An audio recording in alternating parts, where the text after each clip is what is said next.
So, did you guys know that in a study by the Military Family Advisory Network that over 75% of disabled veterans are in debt?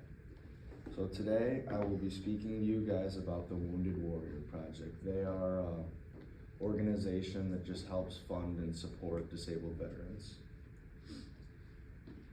As college students, we are we are no stranger to financial struggles, and a lot of us don't have a lot of money while we're here, so we can kind of relate to that. And then personally, I have no connection with any disabled veterans, but I did learn a lot through researching this, kind of what they go through. Wounded Warrior Project is an incredibly important organization that provides funding to the heroes of our country that deserve to be financially stable and just live comfortable lives after what they went through. And then now that I've kind of introduced you guys, I will be speaking to you guys about how disabled veterans struggle to find and keep employment. So in this article by Matthew Eagle in 2025, he interviewed Amity Marver, who was hit by a piece of shrapnel in Iraq.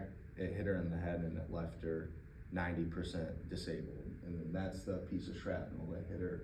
It hit their bunker and it hit her. But she was able to find a job, and she was working at the Veterans Benefit Administration, but due to just government budget cuts and stuff, they had to let her go. So she was left without a job, unemployed, and being 90% disabled, it's really hard to find another job. And then as she stated, I've never been kicked to the curb. I've never been kicked to the curb like this with no explanation why or what to do next. And in a 2025 survey done by vets, over 5.7% of disabled veterans are completely unemployed, meaning they have no way to get income, they don't get unemployment, and yeah. And then now that I've spoken to you guys about the problem of disabled veterans struggling to find employment, I will tell you guys about what Wounded Warrior Project does to just financially support them.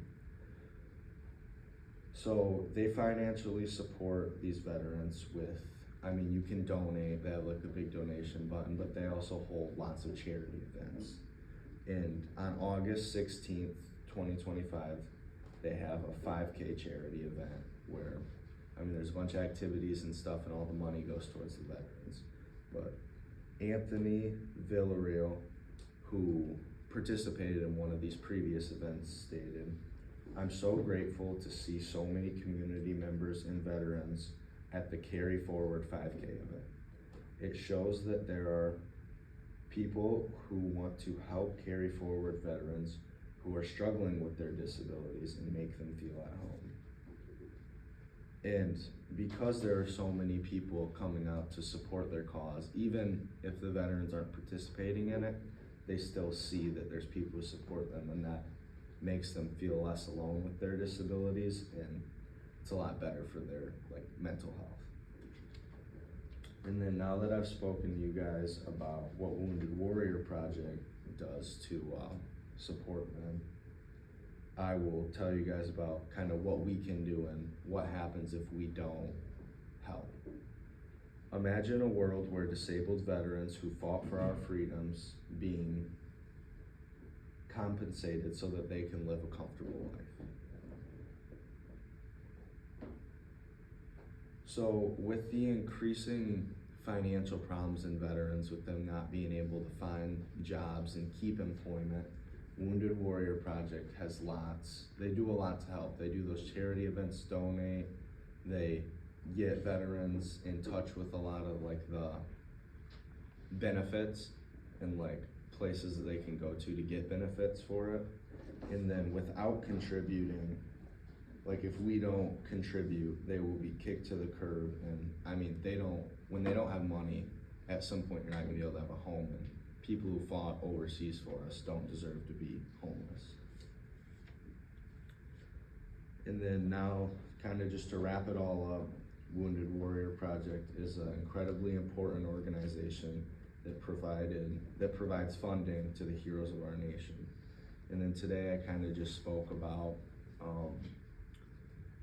the problems that the veterans go through with not being able to find jobs, and then kind of what Wounded Warrior Project does to help them and support them, and then kind of what we can do and what the world can look like if we're not helping them. And then as college students, I urge us to donate just at least $10. It's not a lot of money, but any money towards them helps. And I mean, there's charity events and stuff too that you can go to. But if we all work together, we can create a comfortable life for the heroes of our nation.